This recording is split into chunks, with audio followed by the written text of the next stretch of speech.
A Beggar's Chance, by Stephen Lake. Mike strolled slowly along a long dirt road as sand swirled up around his feet in fine, grainy clouds of dingy, powdery brown. He hated the desert. While he did like sand, the general lack of water that was common here bothered him. As he walked, he took a quick glance at his watch. At least he was making good time towards his first destination. He then looked off in the distance, and spotted a small desert city that rose up from the sands in great mountains of colorful browns as the afternoon sun hung high in the sky overhead, baking everything around him like a gigantic bread oven.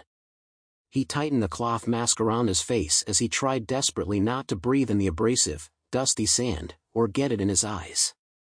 He soon reached a small side door in the wall that surrounded the city and studied it.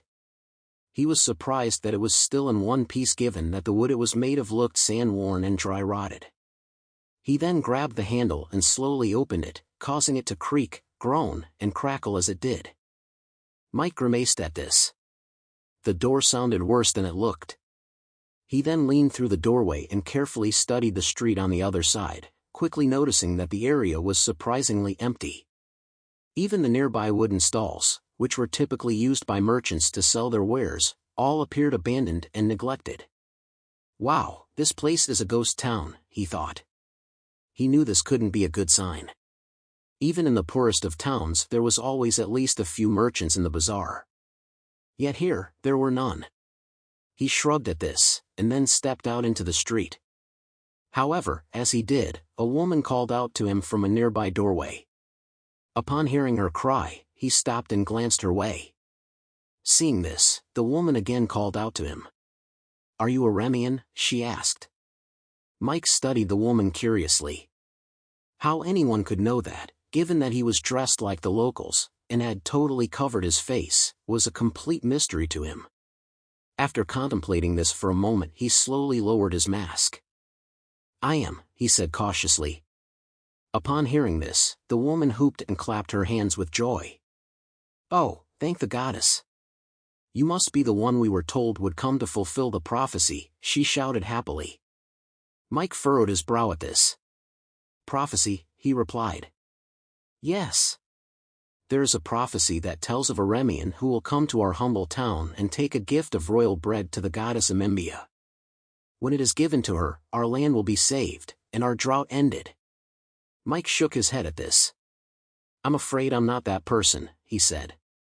However, the woman wouldn't listen. She soon vanished inside the doorway of what appeared to be a bakery, and then reappeared with a satchel that contained 2 large, very sweet-smelling loaves of bread, and gave them to Mike. He eyed them curiously.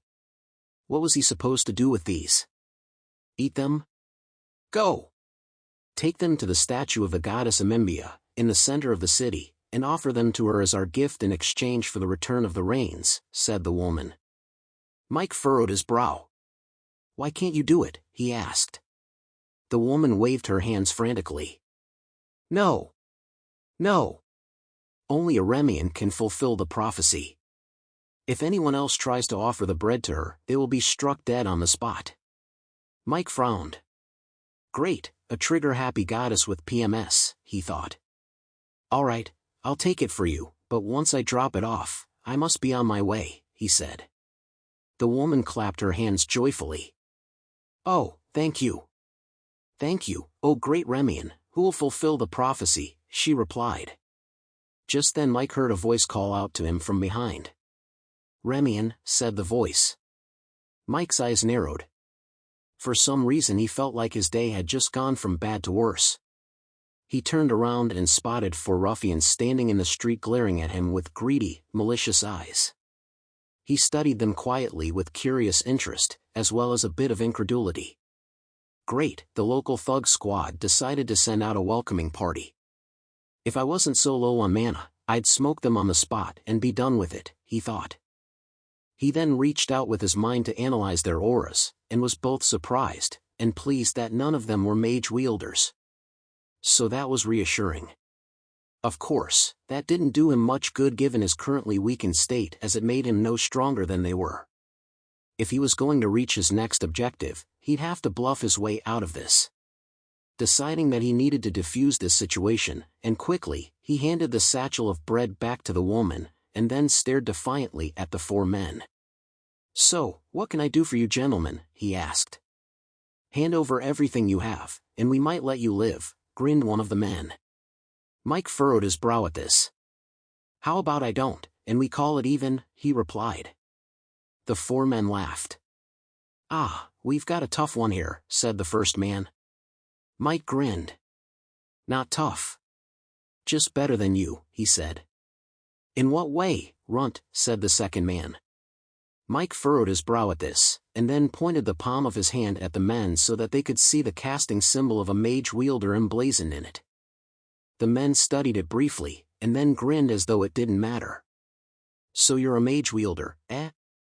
That makes you one of those special crime fighters who go about busting skulls and putting bad guys away, right? Well, I'd like to see you try that on me, punk," said the first man. He then strode forward and put Mike's hand in the middle of his chest. "Go ahead, blast me, if you can, punk," said the man defiantly. Mike groaned inside. His bluff wasn't working. It was also at this moment that he was regretting not picking up any mana stones before leaving on his quest. Those would have come in handy right about now. But, since he had no mana stones, or any other magical devices with him to recharge his depleted mana reserves, he would have to go back to basics and find some other way to deal with these thugs. If he couldn't, he was a dead man. People in these parts didn't take kindly to mage wielders, and a wielder without his powers was as good as dead. That meant that he was going to have to do something that he wasn't really in any shape to do. "Back away, or I will kill you," he said defiantly.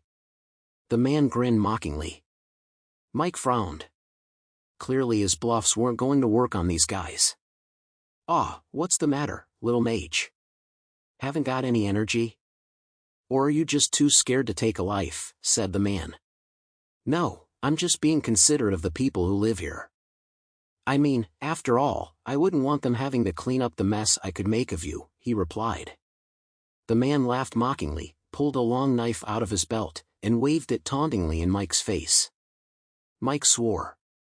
Just then his ears heard the sound of a sword being drawn. His eyes narrowed at this. Great. Someone else is joining the party, he thought to himself. However, the look on the face of the man in front of him told him that, whoever this was, he wasn't one of the ruffians. This drew his curiosity because, depending on who this other person was, it might play to his advantage. Cautiously scanning the deserted market to see who had just arrived, he soon locked eyes with a tall, robust young man who was dressed head to toe in heavy metal body armor that looked every bit thick enough to stop a tank shell. In his right hand was an obscenely oversized sword that could have easily been mistaken for a flat metal pole. Mike cocked his head slightly in amazement as he took careful note of the young man's weapon.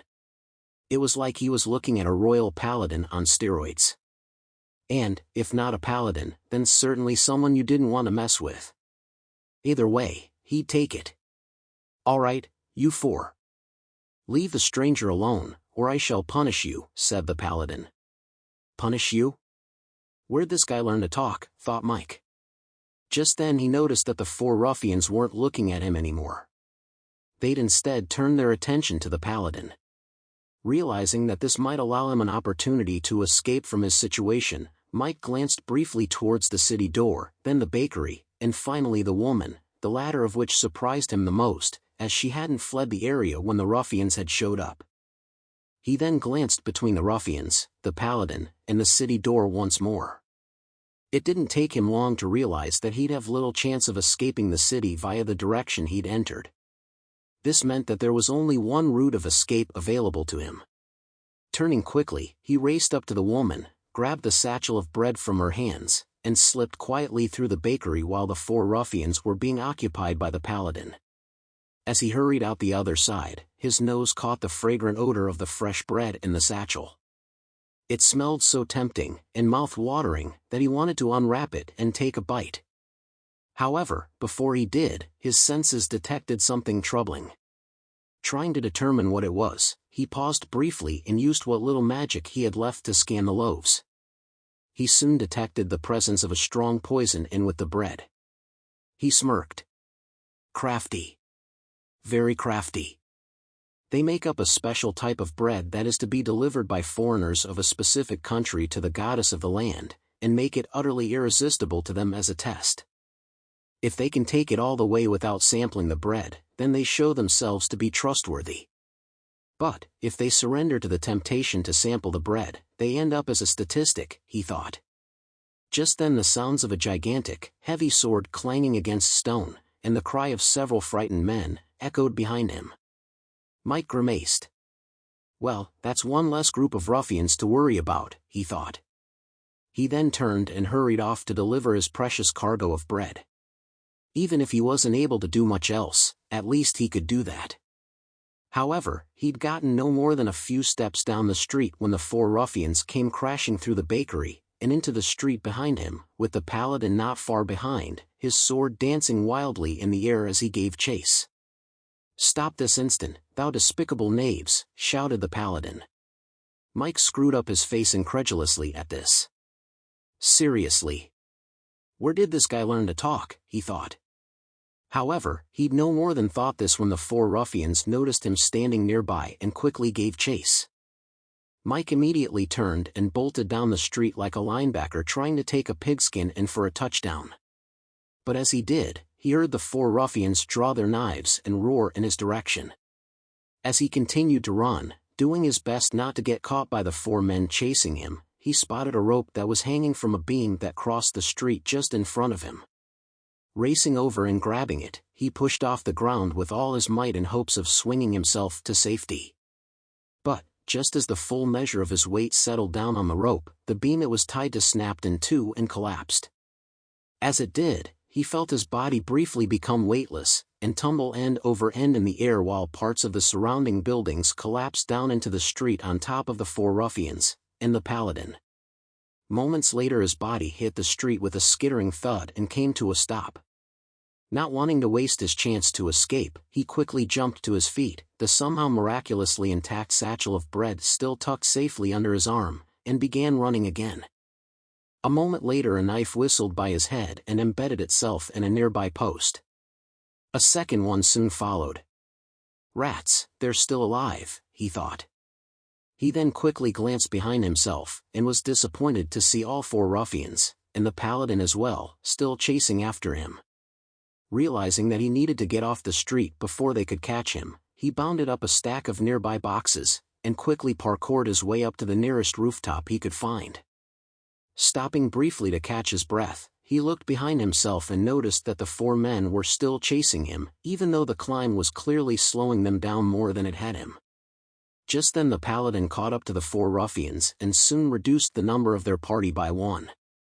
However, given the heavy armor that the paladin was wearing, and his clearly exhausted state, Mike wouldn't be able to count on him to keep his pursuers at bay anymore. That just left Mike with three clearly enraged, rampaging ruffians to deal with. Reaching the other side of the roof he was on, he found himself standing over another street. So he paused there briefly as he contemplated what he would do next. But just then he heard the whistle of arrows coming his way. Instinctively flinching, and putting up between him and his unknown attacker, the only thing he had that might protect himself, he felt three arrows hit the satchel he was holding with a thud. The arrows quickly drove through the leather satchel and out the other side, the tips stopping only an inch short of his face. Lowering the satchel of bread, and looking in the direction the arrows had come from, he spotted three men in green tights, with pointy ears, and long, ornate bows. They glared at him briefly before notching more arrows. Elves! Are you freaking kidding me? First I get attacked by ruffians, and now I have elves shooting at me. What the hell is wrong with this town, he thought. Not wasting any time, he leapt down from the roof, grabbing a rope along the way to help break his fall, and then landed roughly in the street below. The sound of whistling arrows again filled the air. However, this time, rather than flying his way, they instead struck the three ruffians, who had been chasing him, and killed them instantly. Mike grunted in satisfaction at this. Well, at least the elves made themselves useful, he thought. He then raced down the street, and into one of the local taverns in an effort to get ahead of the elves and keep himself from dying. However, upon stepping through the door, everyone in the room turned and saw, not only who he was, but also what he was carrying, and the 3 elven arrows that were sticking out of it. Upon seeing this, everyone immediately stood up, drew their weapons, and charged at him. Mike frowned. "Oh, crap, not you too," he muttered. Deciding that he'd rather take his chances with the men in the room, rather than the elven archers outside, he charged forward, through the men, over the bar, and through the door behind it. He was immediately followed by all of the men in the room, including the bartender. However, much to his relief, in their efforts to gang up on him, they'd accidentally created a human log jam, which blocked the door, and allowed him the time he needed to escape the tavern and flee into the street beyond. Upon stepping outside, he soon noticed that, not far away, was a statue of a goddess. Even more intriguing was that, in her hands was a small, empty bread basket. Realizing that this was the desired destination for his delivery, he bolted towards the statue. However, rather than climbing up the platform to put the bread inside the basket, he instead heaved it at the statue like a quarterback throwing a Hail Mary pass. To his complete surprise, and considerable relief, the satchel of bread landed safely in the basket. Not wanting to wait around to see if the goddess, or even the locals, were pleased at this, he raced across the courtyard, down a nearby street, scaled the city wall, and then leapt off it into the sands beyond like an Olympic diver. What he didn't expect, though, was that he would land on a surprised, and somewhat confused merchant who was, of all things, a seller of mana stones. Seeing this, and knowing how much he needed them, he snatched one of the large bags of stones from the merchant's cart. He then tossed the merchant a large silver coin for both the stones, and his troubles, and immediately began to run across the desert at top speed. However, it was at this moment that his fatigue caught up with him, forcing him to stop and sit down on the ground to catch his breath. Knowing he had to keep moving, he took a mana stone out of the bag he'd just bought, chanted a quick incantation to activate it, and immediately felt its rejuvenating effects. Properly restored, and feeling refreshed, Mike leapt to his feet, and began to run across the desert, away from the city, at inhuman speeds. After running some distance, and feeling that it was now safe, he stopped, sat down, and took a moment to rest. "Oh man, I am so never going through that city ever again," he thought to himself. Just then a powerful bolt of lightning leapt from the sky and struck the middle of the city behind him. This made Mike flinch slightly. It was soon followed by a ferocious roar that sounded like the angry, irate voice of a very upset goddess. "Who has defiled this offering of bread? I shall burn them to ash with flames of eternal fire," came the shout. Mike grinned. "Sounds like someone's in trouble. Well, at least it's not me," he chuckled.